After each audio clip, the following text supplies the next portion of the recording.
안녕하세요. 개정세법 두 번째 시간입니다.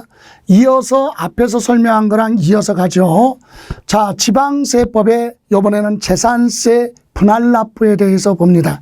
개정되기 전에는 지방자치단체장은 재산세 납부할 세액이 250만 원을 부하면 초과하는 경우 대통령령이 정하는 바에 따라 납부할 세액의 일부를 납부기한이 지난 날부터 2개월까지 분할 납부할 수 있다, 이렇게 되어 있었잖아요. 그런데 납세자 부담을 좀 줄여주기 위해서 자, 이렇게 개정이 됐습니다.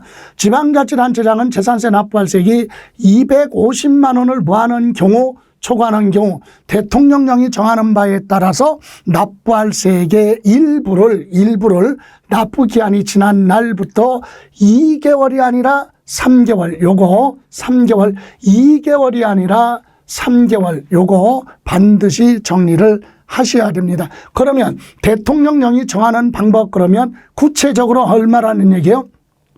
납부할 세액이 500만 원 이하다. 그럴 경우는 250만 원은 기본적으로 뭐를 하고 납부를 하고 납부기한 지나고 3개월 동안에 초과 금액을 분납할 수 있다. 이를테면 자, 재산세 납부 기간이 이렇게 되어 있고 요 기한 내 납부할 세액이 얼마? 만약에 300만 원이다. 그러면 어떻게 돼요? 납부 기한 내 납부 안 했으면, 그죠? 납부를 다 할 수 없으면 납부기한 지나고 2개월이 아니라 3개월까지 뭐 할 수 있다? 분할 납부되는데 이때는 납부기한 내 납기에 얼마?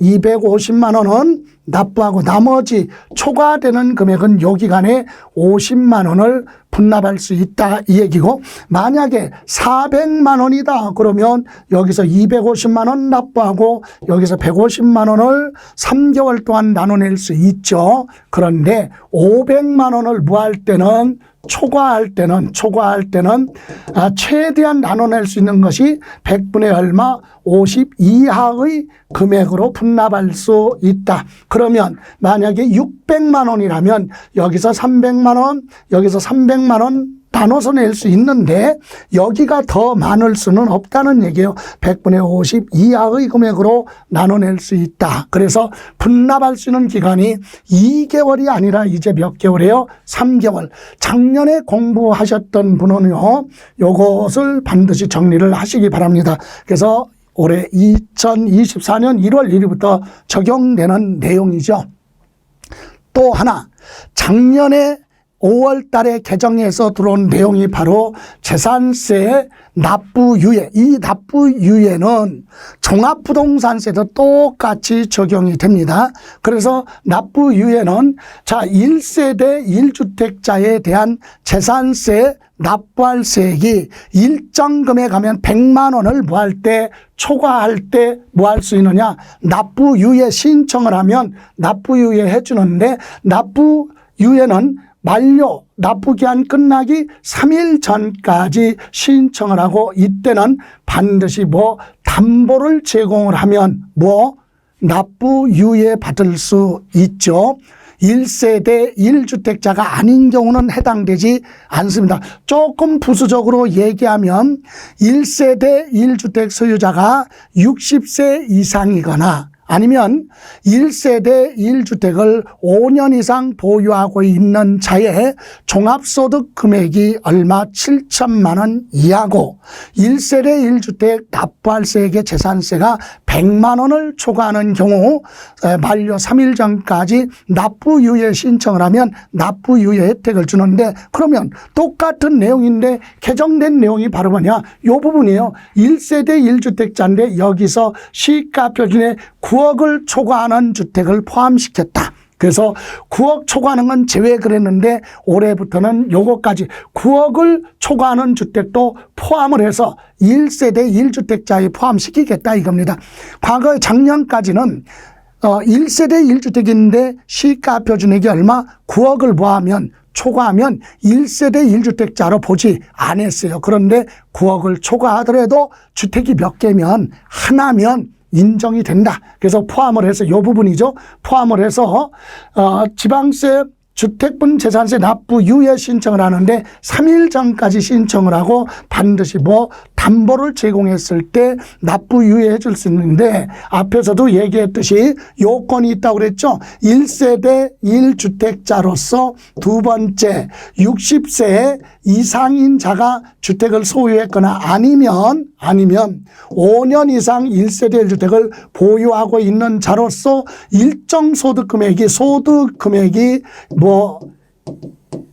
7천만 원 이하일 때, 그죠? 그리고 납부할 세액이 주택분에 대해서 100만 원 초과하는 경우에 한해서 납부 유예 신청을 하고, 유예했어도요, 납부 유예를 취소할 수도 있다. 어떨 때? 1세대 1주택자에 해당하는 자가 담보를 제공했는데 그 1세대 1주택을 다른 사람한테 양도를 하거나 증여를 한다면 납부 유예 취소하고 바로 징수할 수 있습니다. 또는 1세대 1주택자가 납부유예 신청을 했는데 사망을 했다. 그런 경우도 납부유예 취소하고 바로 징수할 수 있고, 또는 1세대 1주택자한테만 납부유예 신청할 수 있는 요건이 충족됐을 때만 해주는데 한 세대의 주택이 2개, 3개가 됐으면 그만큼 경제적 부담 능력이 되니까 그때는 납부유예를 취소할 수 있고 바로 즉시 회수할 수 있겠죠. 자, 그런 경우인데 여기서는 개정된 게 1세대 1주택자 9억을 초과하더라도 주택 하나라면 1세대 1주택자에 해당이 되니까 납부유예 신청하면 인정해 주겠다. 담보 제공한다면 이 얘기입니다. 그래서 요거는 올해 1월 1일부터 시행한다 이 얘기고, 자, 이번에는 이제 12번으로 갑니다. 12번째 우리는 부동산 임대소득의 총수익금액 계산. 여러분, 총수익 금액이 뭐죠? 주택 임대로 인해서 발생하는 소득은, 자, 여러분, 총수익 금액은요, 연간 임대료에다가, 그리고 간주 임대료가 있죠. 간주 임대료, 보증금에 대해서 이자 부분을 계산해서 임대료로 보겠다. 간주 임대료 계산. 그리고 관리비 받은 거, 관리비 수입 있죠. 그 중에 공과금을 제외한 나머지 부분, 그리고 보험에 가입해서 보험금 받은 거 있죠. 보험 차익이라고 하죠.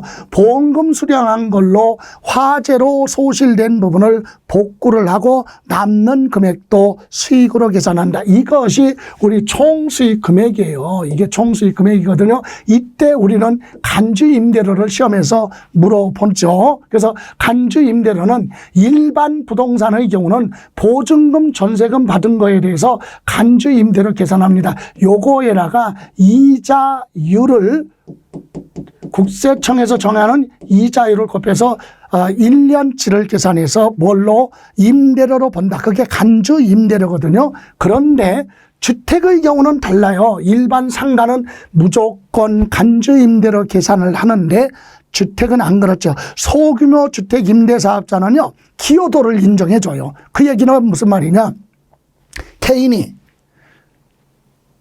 주택을 취득해서 주택 임대사업자로 전세 월세 주고 임대사업을 하게 되면 전월세 시장이 안정화가 되죠. 원래는 그걸 국가가 해야 되는데 개인이 하니까 기여도 반영을 하고, 또 소규모 주택 임대사업자에 대해서는 세부담을 좀 줄여주기 위해서 간주 임대료 계산할 때 3주택 이상 소유자의 보증금 합계 3억을 초과할 때 간주 임대료 계산한다. 그죠? 33 초과할 때 간주 임대료 계산하는데 요때 3주택에서 제외되는 주택이 있어요. 요거 1세대당 40제곱미터 이하고 기준시가가 2억 원 이하인 요런 소형 주택은 제외하고, 요거 빼고 3주택 이상 소유자의 보증금 합계 3억을 초과하면 간주 임대료를 계산을 해서 수익 금액에 포함하는데, 이건 다만 이 소형 주택은 2023년 12월 말까지 이미 지났죠.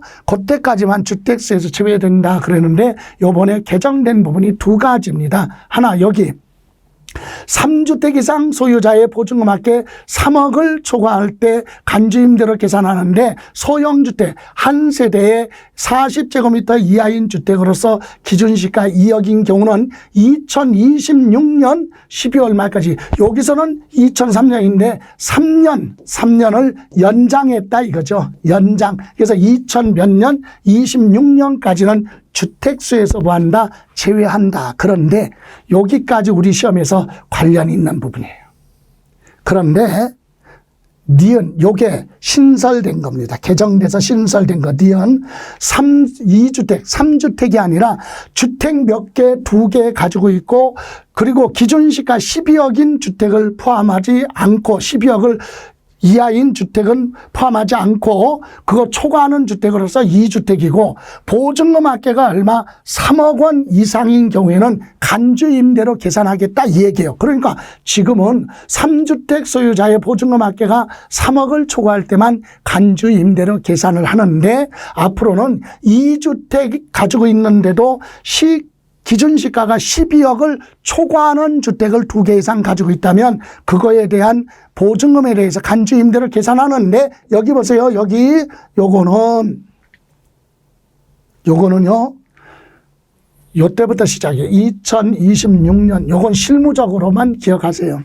실무적으로. 자, 그러면 올해 개정된 건 뭐냐? 요거 개정된 거예요. 요거 2000몇 년 26년 12월 말까지 주택수에서 뭐한다? 제외한다. 그럼 개정된 건 요것이 신설이 됐는데 요거는 언제부터 시행하겠다? 2026년 1월 1일부터 시행한다. 그랬으니까 니은은 우리 수험생들은 시험하고는 관련이 없는 부분이죠. 시행되는 게 아니니까. 근데 실무적으로는 이해하고 있어야 된다. 2026년 1월 달부터는 주택 2개 가지고 있고요.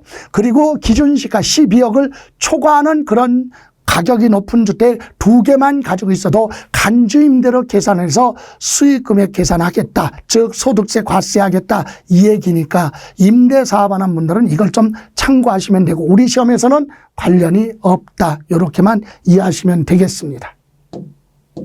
자, 이번에는 양도소득세 필요경비에 대해서 봅니다.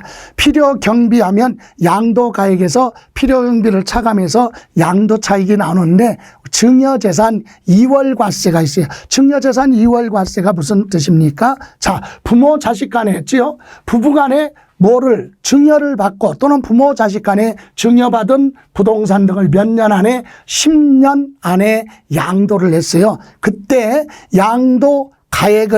양도차익을 계산할 때 양도가액에서 공제하는 취득가격은 누구? 직계 존비속 있죠? 증여받은 자산에 대해서 양도차익을 계산할 때는 양도가액에서 공제하는 무슨 경비? 필요경비는 증여한 배우자의 배우자 또는 직계 존비속의 취득 당시 가격으로 계산한다. 이 얘기는 무슨 말이냐? 보세요. 자, 남편이 부동산을 취득했어요. 요때 1억 주고 취득했는데, 자, 남편이 부동산을 부인한테, 배우자한테 뭐를 했다? 증여를 했어요. 증여. 그런데 이때 증여를 할 때 증여 재산 가액이 5억짜리라고 가정해봐요. 그럼 부인은 자, 부부간에는 10년 동안에 증여세 부담 없이 증여할 수 있는 금액은 얼마? 6억까지는 증여세가 없거든요. 그래서 그걸 이용을 해서 남편이 부인한테 부동산을 증여했고 이때 부인은 취득세도 납부하고 또 증여세도 납부를 했고 아니면 10년 안에 증여받은 게 없다면 증여세 부담은 없겠죠. 증여세는 부담 납부할 수도 있고 납부하지 않을 수도 있겠죠. 그런데 좋아요.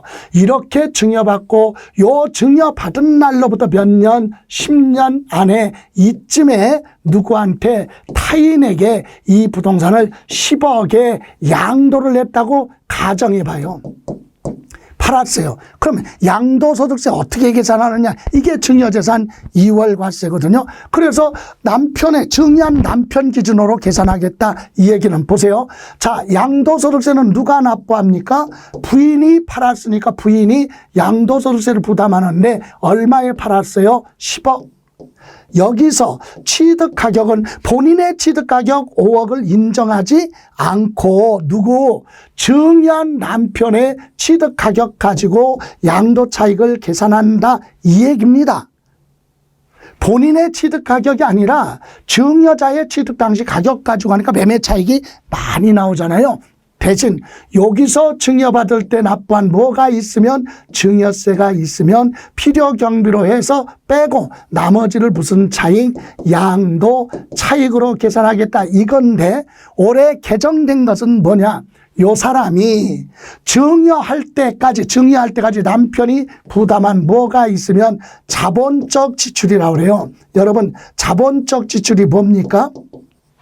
부동산을 남편이 취득해서 양도 증여하기 전까지 가지고 있을 때 부동산 보유하고 있는 과정에 들어간 비용 중에서 자산 가치가 증가되는 거, 내용 연수를 연장시키는 비용을 자본적 지출이라고 하죠. 뭐 용도 변경, 개량 이런 비용 그런 자본적 지출이 있으면 여기에 넣어서 양도 차익 부담을 줄여주겠다. 이것이 개정된 내용이에요. 그러면 개정되기 전에는 여기죠. 취득 당시 가격으로 한다. 이 경우 증여받은 자가 부담한 뭐가 있으면 증여세가 있으면 여기 필요경비로 들어간다. 이것이 종전 규정이었는데 여기에 무엇도 들어가요? 자본적 지출도 해당이 된다. 이 얘기는 자 보실래요? 이렇게 개정이 됐다 이 얘기입니다. 똑같아요. 자, 증여받고 몇 년 안에 10년 안에 증여받은 재산을 뭐합니까? 타인에게 양도하는 경우 양도가액에서 공제하는 필요경비는 이렇게 세분화시켰다. 이게 명문화시켰어요. 어떻게?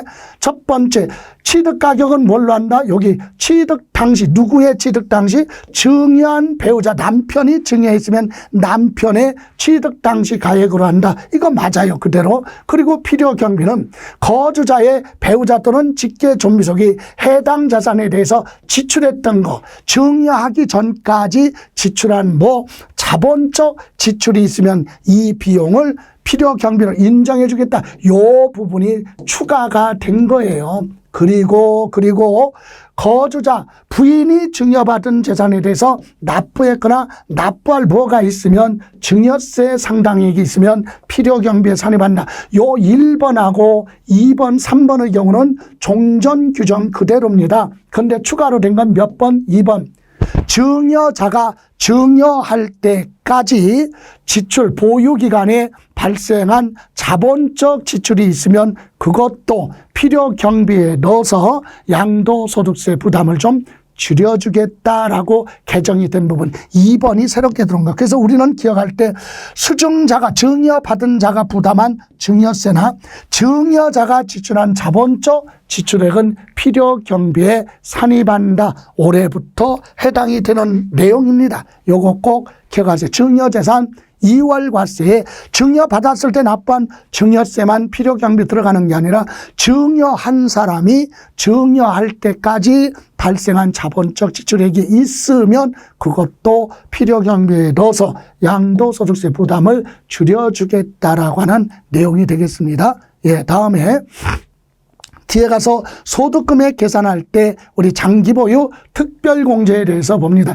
장기보유 특별공제는 이렇게 했어요. 자, 양도 차익이 나면 거기에 공제율을 곱하는데 공제율이 두 가지네. 일반 자산하면 뭐 얘기해요? 토지, 건축물, 건물, 그리고 조합원, 입주권이죠. 이런 경우는 1년에 거주기간 상관없이 1년에 연 2%를 공제해 줍니다. 그래서 3년부터니까 2%씩 3년이면 2, 3은 6%부터 15년 이상이면 최고가 30%. 그런데 1세대 1주택 이것은 무슨 주택을 얘기하는 겁니까? 고가주택이잖아요. 여러분 1세대 1주택은 2년 보유하고 팔면 비과세야.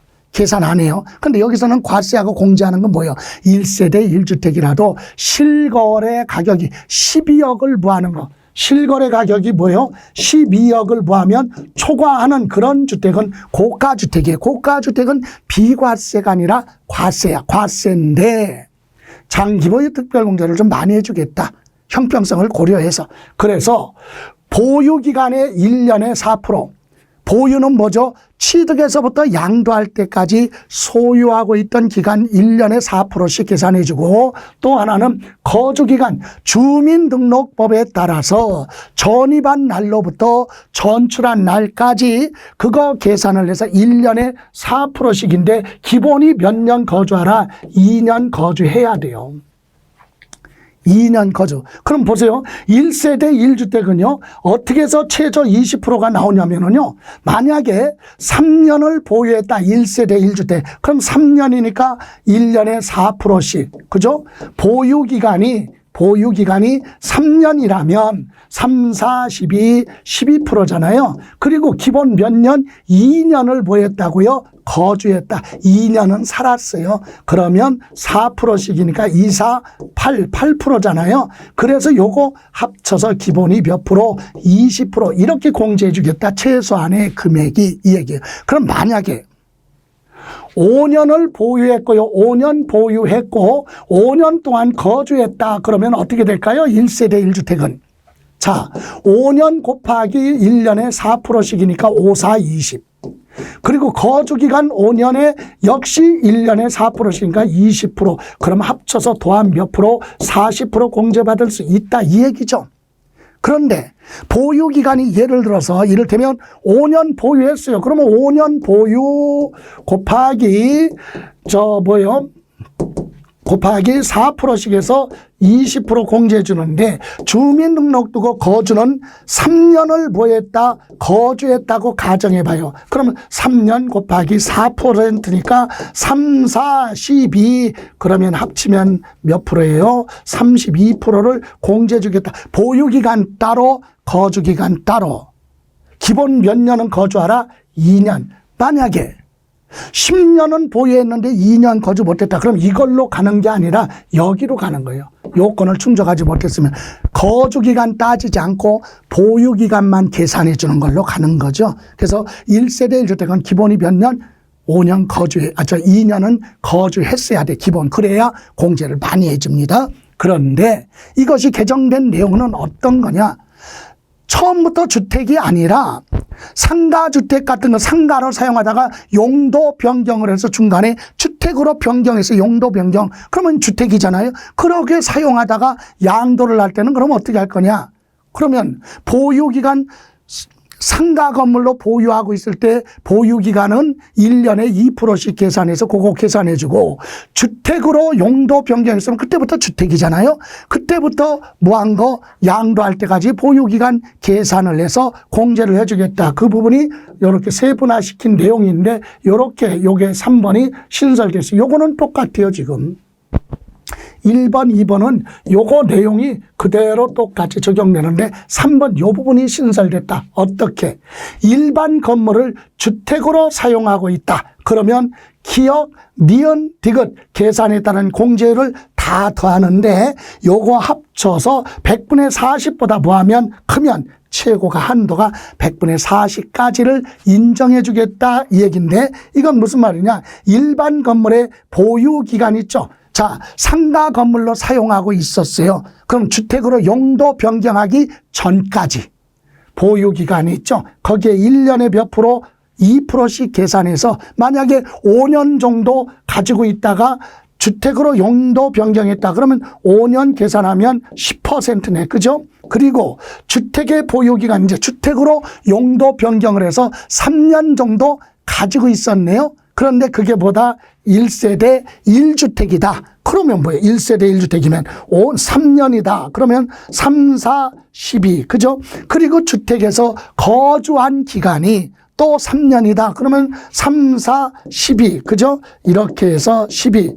이렇게 해서 요걸 합쳤는데 요것이 40%를 초과하면 최고 몇 프로? 40%까지 하겠다. 요것이 3번이 새롭게 개정돼서 들어왔는데, 자, 실무하시는 분들은 요거 기억하셔야 돼요. 시험을 준비하는 분은 요 부분은 관계없어요. 왜 그러냐? 요거 2025년 내년부터 적용하는 내용이에요. 그러면 우리 시험을 35회 시험을 준비할 때는 이거는 시험하고 3번은 시험하고는 관계가 없다. 그러나 실무적으로는 이해하고 있어야 되겠죠. 이 부분까지가 우리가 올해 개정된 부분에 대한 내용이야. 시험과 관련해서 현재까지 개정된 부분은 요거 외에는 없습니다. 물론 다른 거 실무적으로 관련된 부분이 추가로 개정될 겁니다. 지금 선거 전이거든요. 그래서 국회의원 선거가 4월 달이니까 4월 달 지나고 나면 개정될 부분이 있습니다. 어떤 거?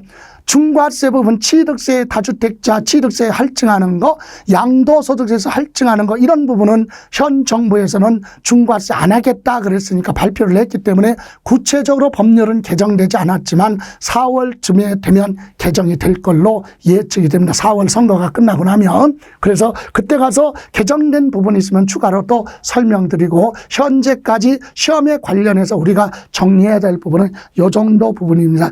여기에 관련된 자료 있죠. 그거는 별도로 밴드에 자료를 올릴 거니까 밴드에서 자료를 출력하시면 되고, 강의는 유튜브에서 확인하시면 되겠습니다. 자, 지금까지 고생 많이 하셨고요. 다음번에 개정된 부분이 있으면 신속하게 또 정리하는 걸로 하겠습니다. 고생하셨습니다.